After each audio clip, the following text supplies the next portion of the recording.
We're here, of course, for 2021 scholarship information through 4-H. And if you are a sophomore through senior in high school, or parent of a sophomore through senior in high school, this will provide information for you to get started on your scholarship preparations for your experiences through 4-H. My name is Kathy Wansiedler. This is my first year to host this workshop. It's been done for many years by Carol Schmidt, who had to step down this year between her responsibilities and as an accountant and planning a wedding and all kinds of things going on for her. So because I do the Achievement Resume Project, I'm familiar with most of this process, and especially with the process that we'll be emphasizing for the Indiana 4-H Accomplishment Scholarship. So hopefully everyone has had the opportunity either to pick up a package. These packets are available at the 4-H office, or to go online and download all of this information. Tons of information here about all of the scholarships that you can apply for through 4-H. So the main thing with the packet or with the documents that you can download is this nice list that tells you exactly what scholarships exist and the amount of those scholarships and how you apply for those scholarships.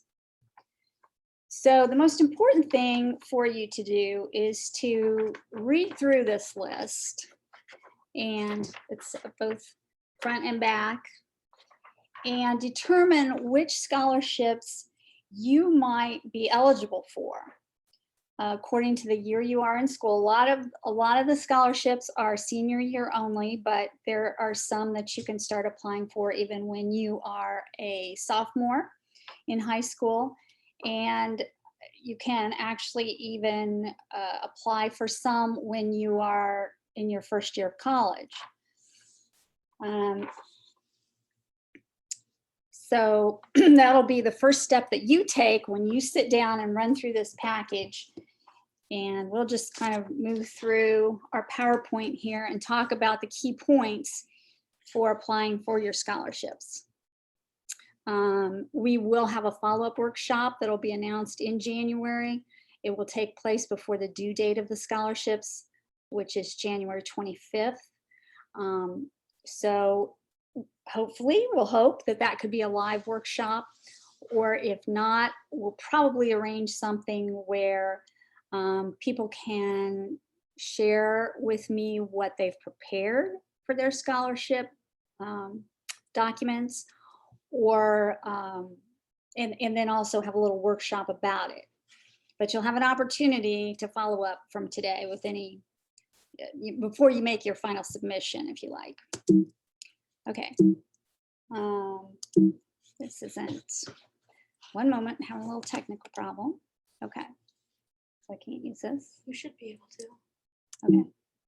Well, Yeah, I'm too far up. Sorry.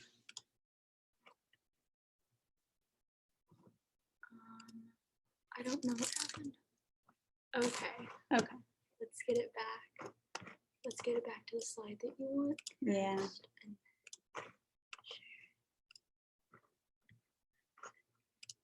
first, and present it again. There you go. Okay. All right. Sorry. Okay. So kind of a summary of the summary sheet. There are several of the scholarships that are during your senior year or only. You really need to keep the January 25th date in mind for preparing your documents for these scholarships. And again, it will list on this sheet and in the packet, you will have documents that tell you exactly what to do to apply for each and every one of these scholarships. And I just definitely want to encourage people to apply for anything that you might be eligible for. You never know how many people may or may not apply. Maybe you'll be the only person, or maybe, you know, you'll just be the person who is selected. So it's worth your time, especially if you do one submission it's great to be able to copy and paste and use a lot of that information for other submissions. And also with your actual scholarship applications that you're doing anyway, or your college applications, a lot of this information overlaps. So it's worth your time to put that effort in. We will be focusing on the Indiana 4-H Accomplishment Scholarship in just a moment. Again, look at your list for when things are due. A lot of the trips, like National Conference to DC, National Congress, those things will be kind of announced piece by piece this year, because we don't know what's happening with COVID. Will these be things that people attend virtually? Will the selection process be wider because they're virtual? Will people actually travel for any of these trips? We don't know, but the 4-H office will continue to update anybody who's eligible for those. Okay.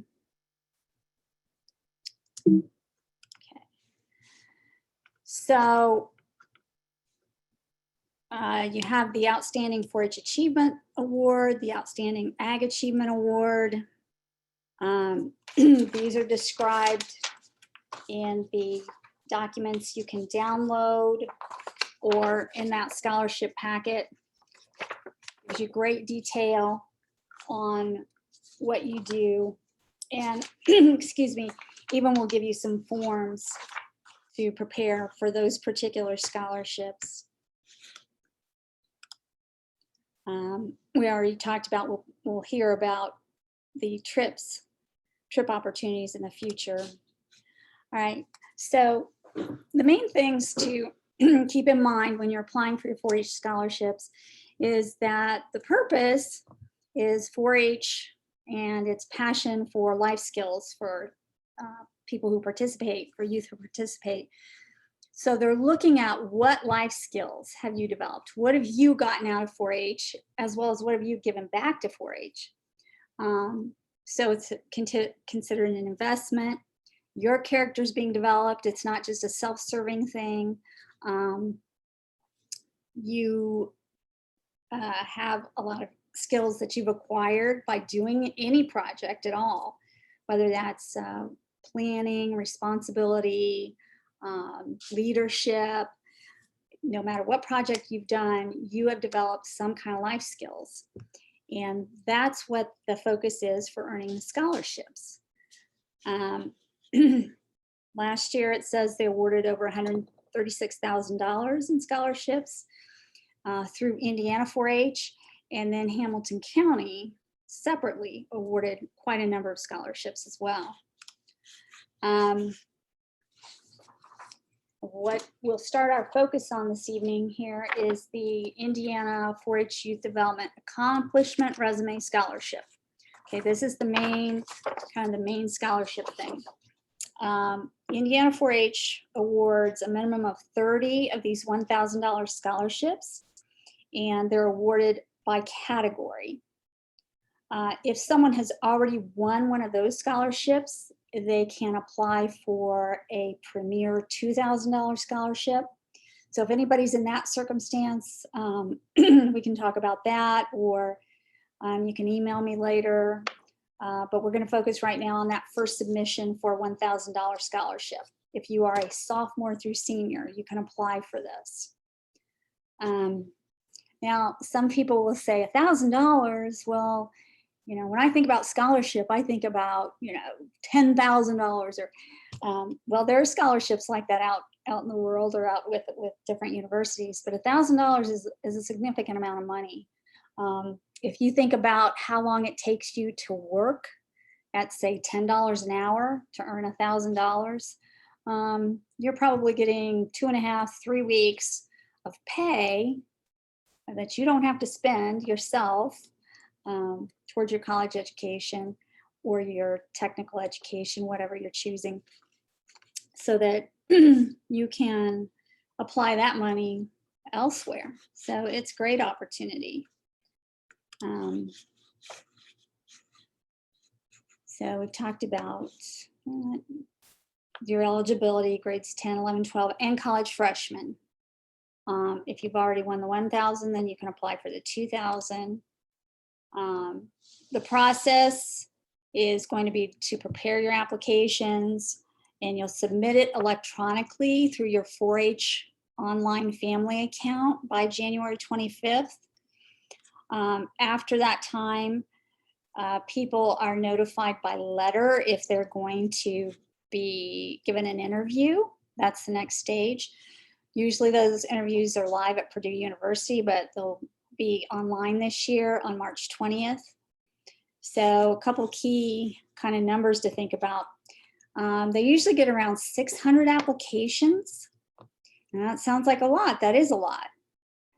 But about half of them or more are thrown away immediately, because when the scholarship judges open these things up, they're already off the bat. They're sloppy, typos, grammar errors, the kind of thing that would get a C in a class, maybe even a B, is thrown in the trash. So it gets narrowed down greatly just when they open that envelope. And from that point, they narrow it down to about 60 to do the interviews.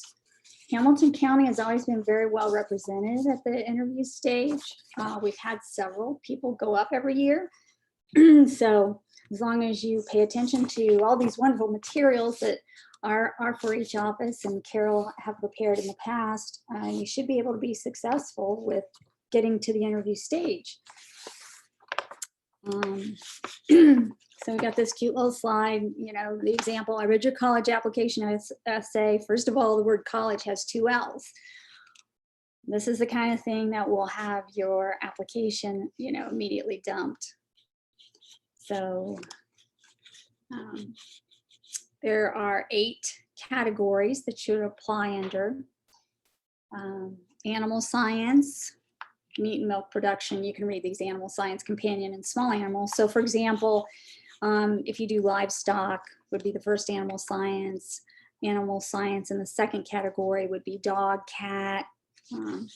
There's citizenship, communications, engineering and technological science, healthy living, food nutrition, leadership development, plant environmental science.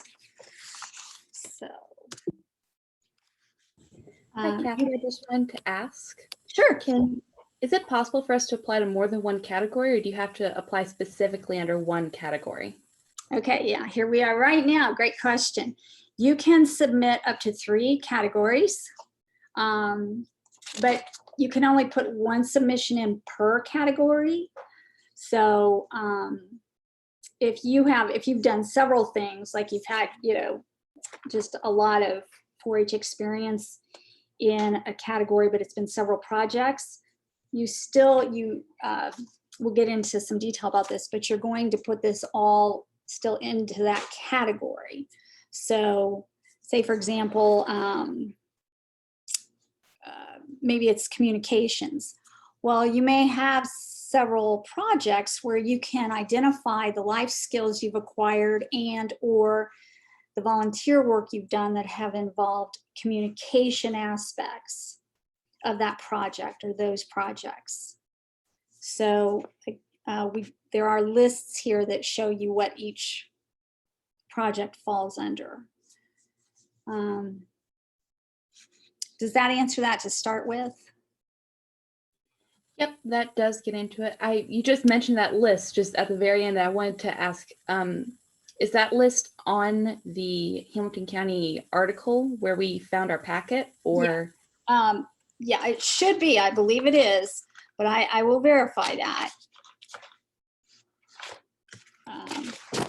Yeah, it is. It actually is on there's several pages on this section of the accomplishment resume scholarship.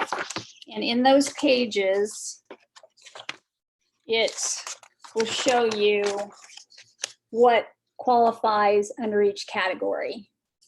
I don't know if you can see that, or if you have your package in front of you or the online information. So like under leadership development category, things like Ag Day, any achievement trips, public speaking, Congress, 4-H conference, obviously junior leaders. Perhaps you've done some leadership work with your club, or maybe you've done leadership in a project. But again, those are enumerated in this section. So it's pretty easy to find. It also describes how in this submission, there will be a 1-page demographics page that you fill out online, like your basic information, all of your, who you are, how many years you've been in 4-H. It's just sort of a checklist document. Again, there's a sample in your packet and the online information. You will enumerate what projects you've been involved in. You will then do a 1-page cover letter. So you will want to have, you want this to be very professional. So you want to make sure that you have, you know, a nice header. Let me find an example here real quickly.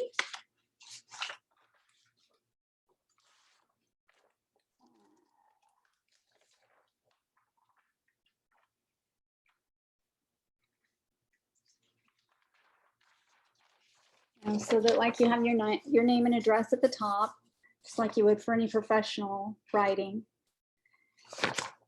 And that it's addressed to the Scholarship Selection Committee.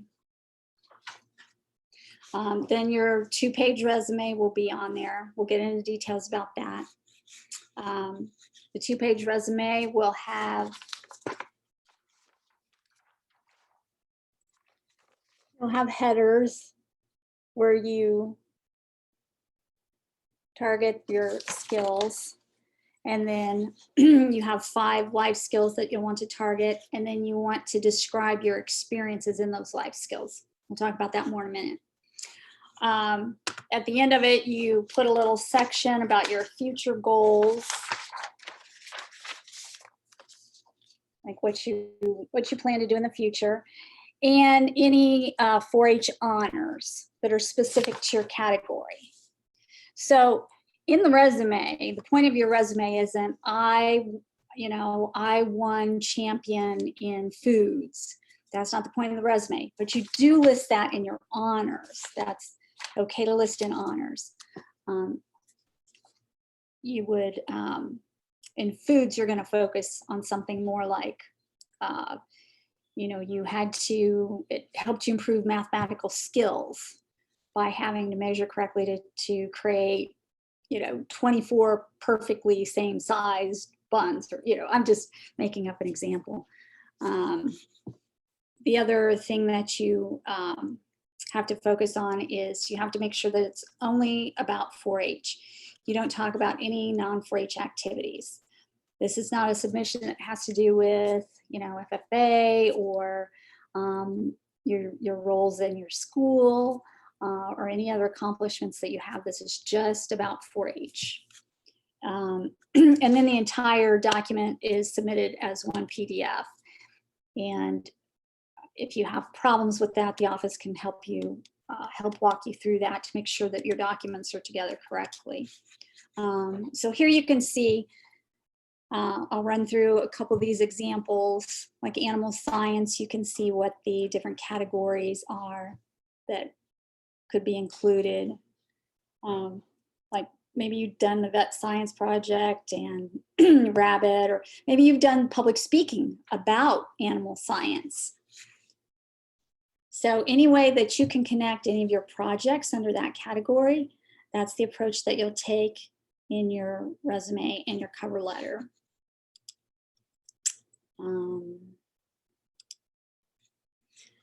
I think the thing that gets harder is kind of figuring out what to put under the citizenship or leadership categories. And again, if you just look at the package and you kind of study what sort of things would fall under that category, it will help you decide which way to go. Communications, again, you might think, well, that's just for someone who's done public speaking. Well, not necessarily. Maybe you have been a devotions officer with junior leaders, or Maybe you have, led communications in your club, or you've done presentations about things, or in vet science, maybe you've done a presentation, or maybe you've been involved in other specialty 4-H things where you've had to do a lot of communicating. The engineering and technological science category is kind of obvious with robotics and computer and aerospace and such, electric. Healthy living, food, nutrition, science. Now that one actually includes personality project and photography. Sewing comes under that category. So if you just look at that information that's put together for that particular section, the accomplishment scholarship, you can identify where your projects belong, what category.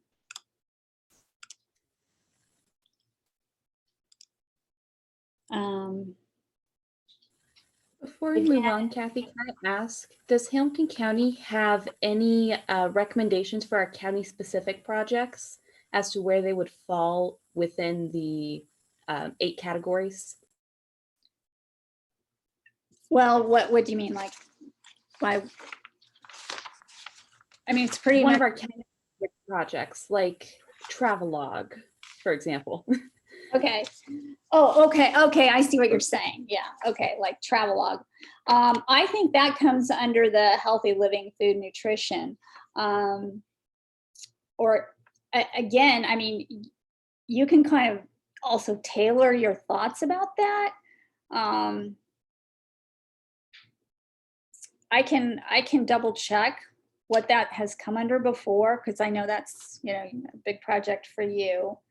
But I suspect that is where that seems to be kind of the catch-all category, unless it's obviously involved with something else. So I can verify that for you. And if that's okay, if I get back with you, yeah. If you've got my email address, if you would shoot me an email tonight or tomorrow so that I can get back with you on that specifically and verify that for you. So again, the 2,000, if you've already won the 1,000. I think some people have done the resume project before. Hopefully, if you have, this is going to be a lot easier project or, experience for you. If not, the idea of doing the life skills can seem kind of weird at first. But again, our packet gives us some nice examples of what you can identify for life skills. And you can go online and type in life skills and come up with ideas, because anymore, these are used on professional resumes as well, not just scholarship resumes. Professional resumes are people are identifying life skills more and more also because they're in high demand. Just having a degree doesn't necessarily equate to a job all the time anymore. People need to be able to show that they have demonstrated in some capacity, whether that's volunteer work or other events or other things they've participated in, that they're responsible and that they've experienced leadership and that they know how to communicate. So you can just Google life skills and you'll come up with a lot of things. But on our example here, we see things like accepting differences, communicating, conflict resolution, contributing to a group effort, honesty, nurturing relationships, mathematics, mastering technology. So when you think about any particular project that you've done and you think about what it took for you to get that project done, those are the kind of things that are life skills, whether it took your time management or creativity or responsibility or how you used your resources, how you record keeping, self-motivation. Maybe you had to really step outside your comfort zone in some way and accomplish something you weren't comfortable about doing. So you all know what you've accomplished through your projects. This wheel is, again, this is available online on the Purdue website, or it comes up on a lot of, when you click Google life skills or 4-H life skills, this wheel comes up with some ideas about life skills. The next element that's very important is to, once you've identified your life skills, is to try to use the best language that you can to communicate on your resume and in your cover letter about those life skills. You don't want to say things like said, did, you want to use action verbs. And I know everybody's had lots of writing courses, and you've learned about action verbs or spicy verbs or quality verbs and adverbs. So you want to show that you have some, mastery of language, and that you can communicate in a way that is going to grab the judge's attention. And to that end, the most important line in your cover letter is going to be your first sentence. You really want to have a good opening sentence to set the tone for your cover letter, for the judges to want to continue to read your letter and, look closely at your submission. So you'll want to start out, just brainstorming the categories that you would fit in, what kind of life skills would apply to those. Just start making little notes and putting it together. And then thinking about what are the exact examples you can give about showing how that life skill, was exemplified in your work. So, for example, on this example, community service volunteering. Okay, maybe you led the cakewalk at a Halloween party. You made Linus blankets, you worked Ag Day. Now I'm using very simple language. You are going to want to have a full sentence, and your full sentence should give details. And for your details, one of your best friends, for those of you who were our junior leaders, is your junior leader manual and your old manuals. This will remind you of things that you've done that maybe you even forgot about, or that you wouldn't have thought about listing. And one of the things the judges really love, especially in these citizenship and leadership categories, is information about numbers. So, for example, if you made Linus blankets, well, how many were made, or how many were donated? Or if you host or you worked at the nursing home party, how many residents were there? How many residents did you serve? Not all that information is necessarily here, but this is where Lisa Haney is really wonderful at providing you with details, things you may never have known to think about before. You can call Lisa and say, hey, when we did that Halloween party, about how many kids came when we had that egg hunt? Because they keep all these statistics on this stuff, and you can throw that in. Prepared 600 Easter eggs for a community Easter egg hunt. So this is where you can also come up with a lot of detail for your resume. You want to make sure that you're choosing your 5 strongest life skills, the things that you can give the best examples for, to make your 2-page resume. So here's an example in more detail. Decorated and managed cakewalk booth at 4-H Junior Leaders Free Community Halloween Party gave away 500 baked treats to over 350 costumed children attending event. So again, Lisa would have that information. Now for people doing some of the livestock projects, you can get into some details about maybe how much feed you had to manage for your animal, or how often how many times you had to do a certain activity to get your animal to the point that you could show the animal. There are many things you can come up with to reflect all the work that went into what you did for your project. And as we were talking about using the best language possible and about giving the detail, Carol's always said that the thesaurus is your best friend. Yes, it is. If you don't know what word to use, or you find yourself using the same word over and over, you don't want to keep saying led, I led this meeting, I led this. We'll go to the, what are some other words for led the meeting? And another great resource that we found in our family was wordstouse.com.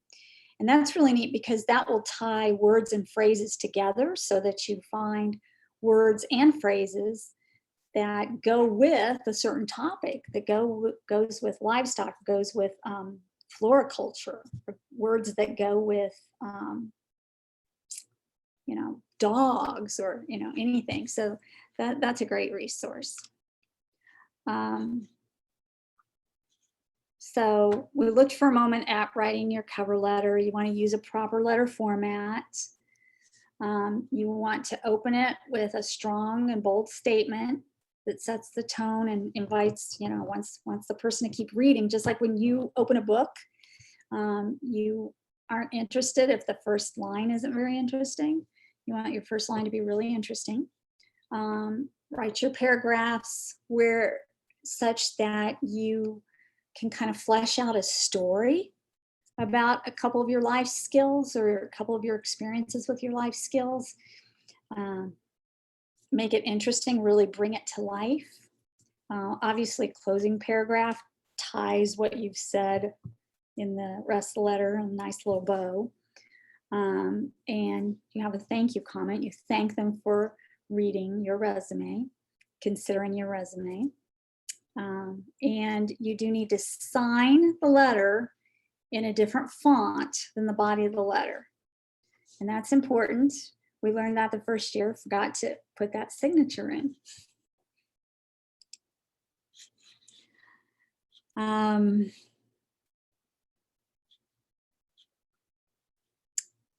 think some of this is kind of hard to do via Zoom.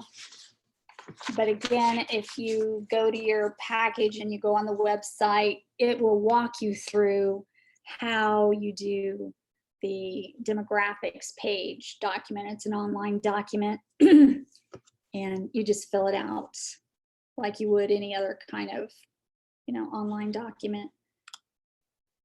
All right. So key element on all of these resume and scholarship applications, like I said, they throw away over half of them because they just aren't well done to begin with. So read it out loud 3 times to catch your errors. It's too easy to miss your errors when you just proofread by reading something to yourself and not reading out loud, but do it 3 times. Have your parents read it out loud also.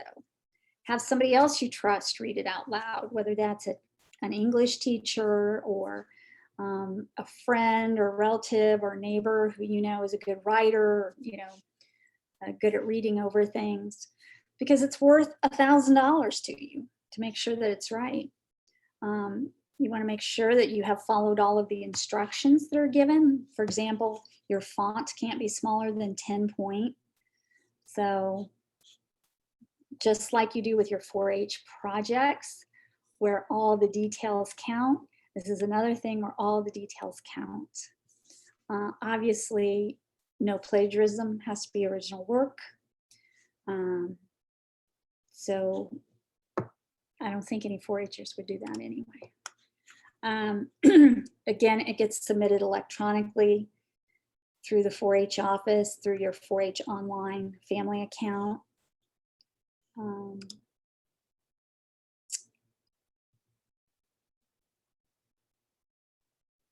I think everybody's pretty much familiar with going into your 4-H family account. It has a place where it allows you to submit for scholarships. So again, we're kind of in this obviously weird situation where we don't know, will we have a live workshop in January? If we had a live workshop, I would ask people to bring either a hard copy of their draft or bring a laptop. But under the circumstances, since we don't know what will happen, I'm definitely open to having people email me their drafts before January, or, at the beginning of January. I think you want to know that you have a good cover letter and resume put together, probably by the 20th. You want to know that you've got what you want to submit. So I'm happy to look at those. I won't be rewriting. I will look for errors. I won't promise that I'm not going to act as the proofreader. I will tell you any glaring errors, or I will definitely tell you what you need to do overall to polish it up better. So my older daughter went through this process, and the first year she made it to the interview stage but did not get a scholarship. The second year she did interview and get the scholarship, and her senior year she did get, I guess, 3 or 4 different scholarships between Indiana 4-H and Hamilton County 4-H. So definitely, those of you who've been very active with your projects, been very active with 4-H, this is an excellent opportunity, and you should expect to be able to get some scholarships from 4-H. Obviously, everybody is here tonight because you're very motivated. 4-H has been important to you, and I'm sure that you will find scholarships that you can apply for and succeed with. So are there any specific questions right now? Sorry, I got in at like 7:20, and I feel like I kind of missed the beginning. Is there like a recap, just like a brief, what that was about?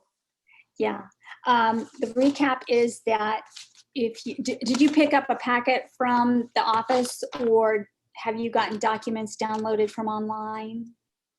No, I don't think I've done that yet. Okay, all right. Well, when you do that, a lot of this is very self-explanatory. You just really need to read through the documents. There's a first page that will summarize all of the scholarships that you might be eligible for. So you want to identify which scholarships you are eligible for.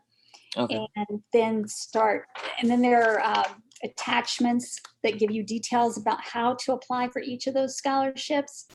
And you want to follow the process in detail, just like you do with a project. You want to make sure you don't miss any details.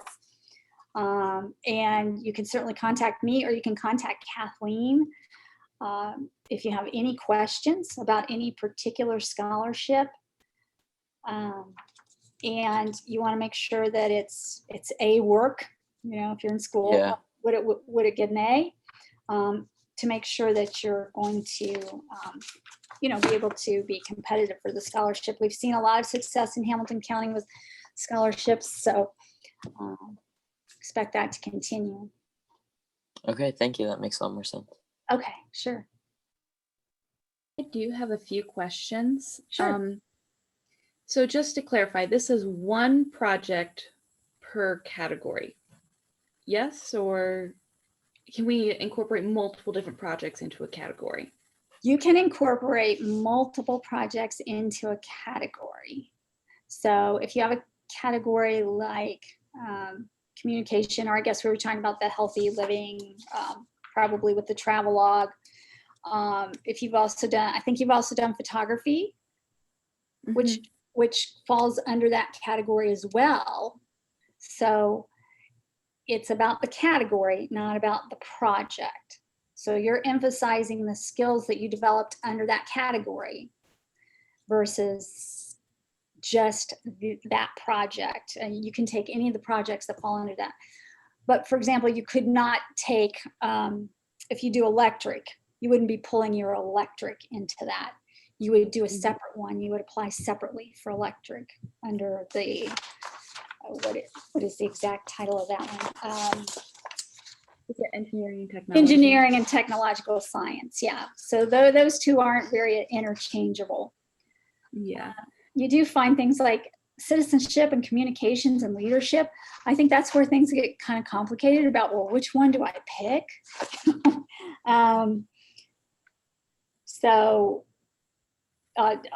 you know, honestly, you can look again at the front page of this description for these scholarships. It tells you how many are awarded in each category.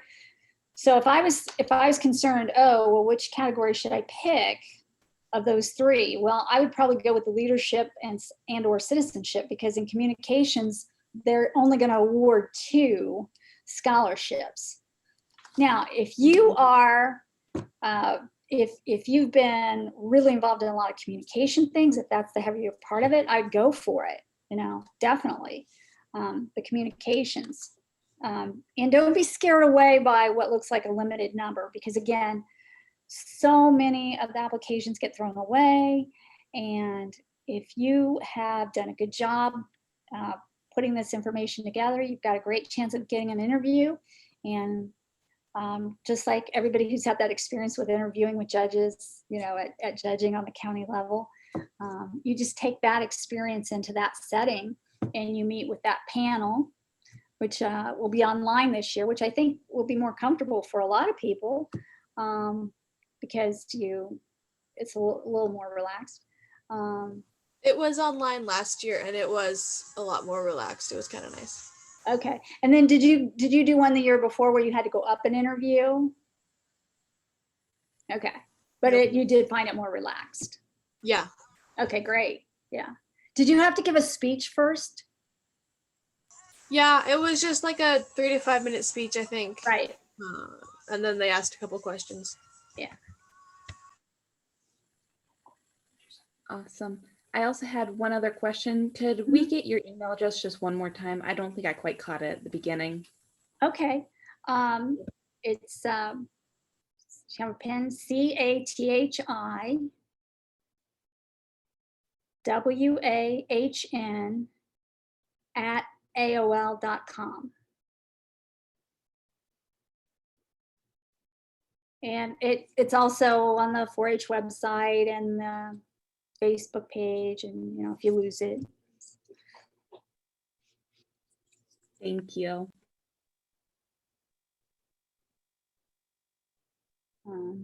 Any other questions?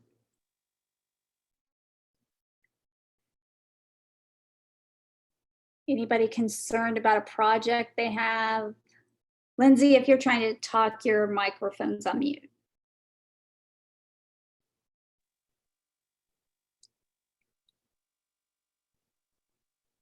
Let's see, it looks like you're talking, but I'm not hearing you.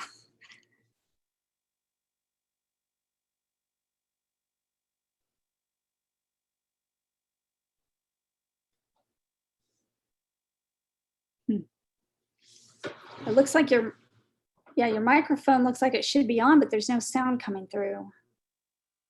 Is your volume up?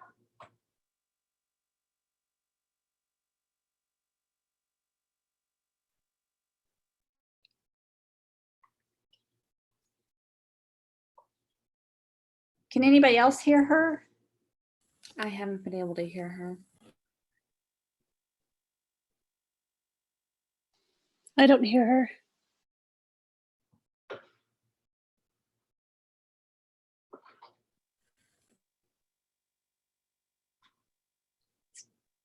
Yeah, it's not coming through. You're welcome to.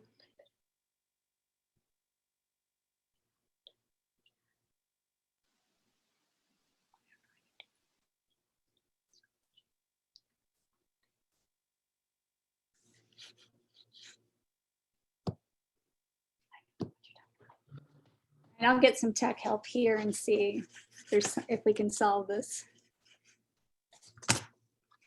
It looks like she put it in the chat. Okay. All right. Now I have to get the chat because I had a screen share. Okay. Okay. All right. If you've got a pen, I'll give you the exact.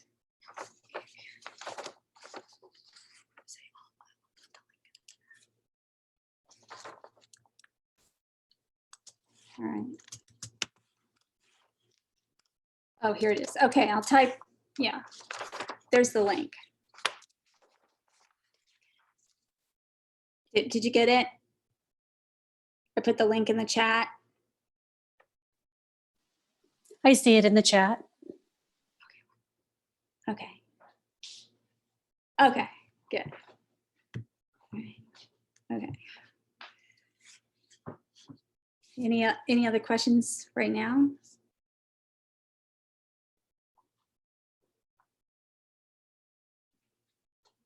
No?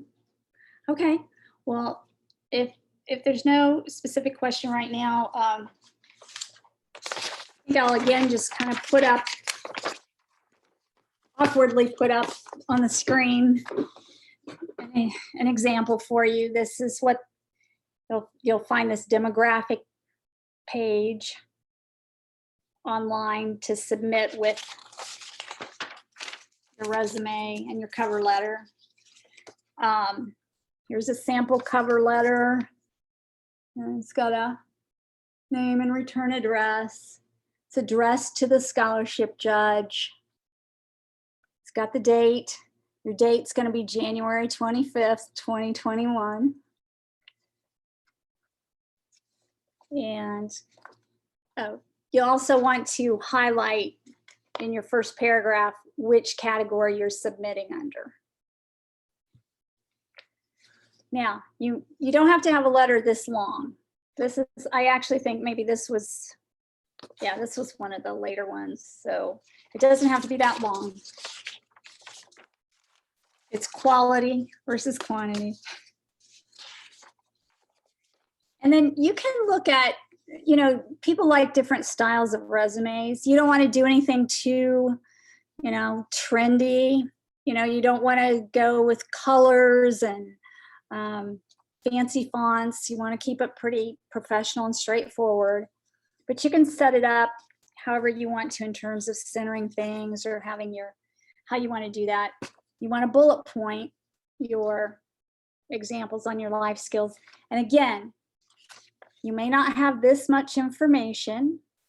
That doesn't mean have any more or less chance of getting a scholarship. You just want to have quality information. And end your resume with a section about future goals and 4-H honors.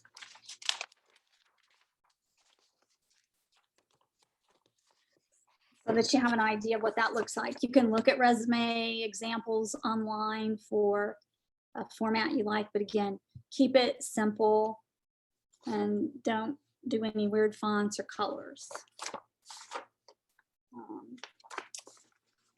Again, if you've got your junior leader manual or certainly your record of 4-H achievement, that will remind you of all your projects. At this age, people have done a lot of things and it's easy to forget.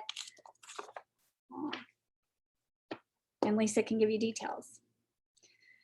So if you don't have any other questions right now, we can close it out.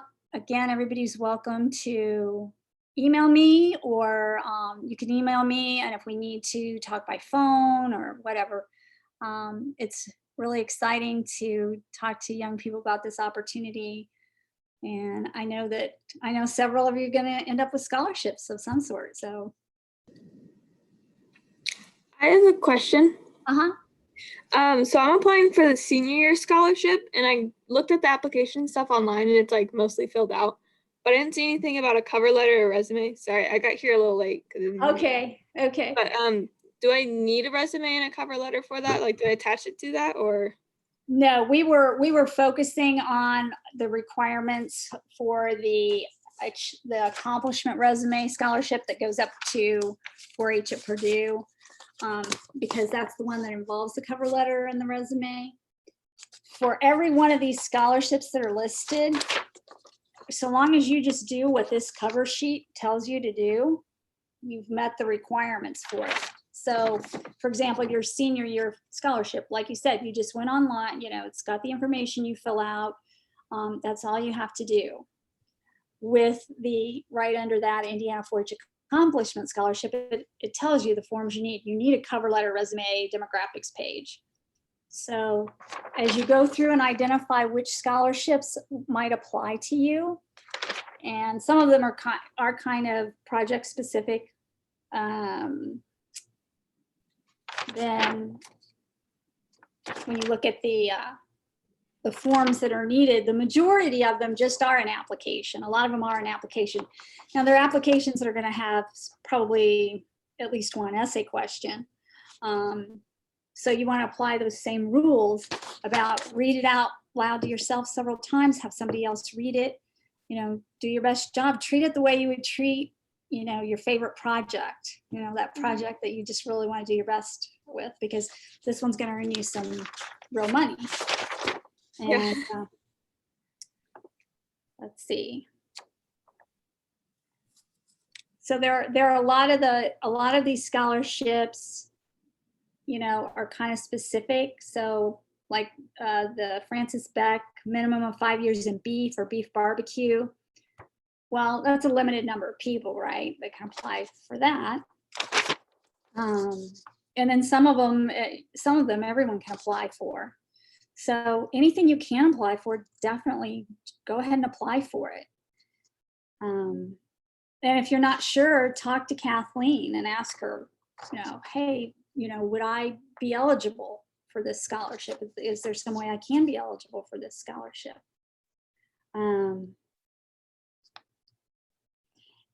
Oh, and one other thing, they list amounts with the scholarships. However, that can vary a little bit. I know one of the scholarships that Lucy got, like a couple months later, she just out of the blue got an extra letter saying they had extra money and here's, a few $100s more. So it's worth your while to do this. Yeah. Anything else? Hi, I've got a question. So in the resume and everything, is this the time or the place to add different things like YouTube links of videos you have made pertaining to projects, different articles you have written using the skills that you have learned through 4-H? Would those be helpful or beneficial in this setting? Yeah, that sounds like the kind of thing you could do, although it's not all just specifically the 4-H project. It's project related. Yes. So if you've done YouTube videos about it, yes, that would be. Now, if you wouldn't say you did YouTube videos about being class president, because that doesn't relate to 4-H at all. But if you can make a connection to 4-H, you can use it. Yeah, great question. Thank you.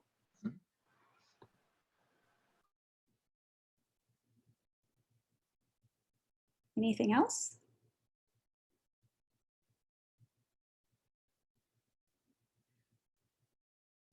Okay, well, we'll go ahead and wind it up. Thank you, everyone who came tonight, and I wish everybody great success and hope to hear from you by the first part of January about what kind of outlines you have together or what kind of initial draft you have, and certainly contact me or Kathleen with any questions, okay? Thank you. Thank you. Bye, thanks. Thank you. Thank you. Uh-huh. Thanks. Thank you, bye. Thank you. Bye.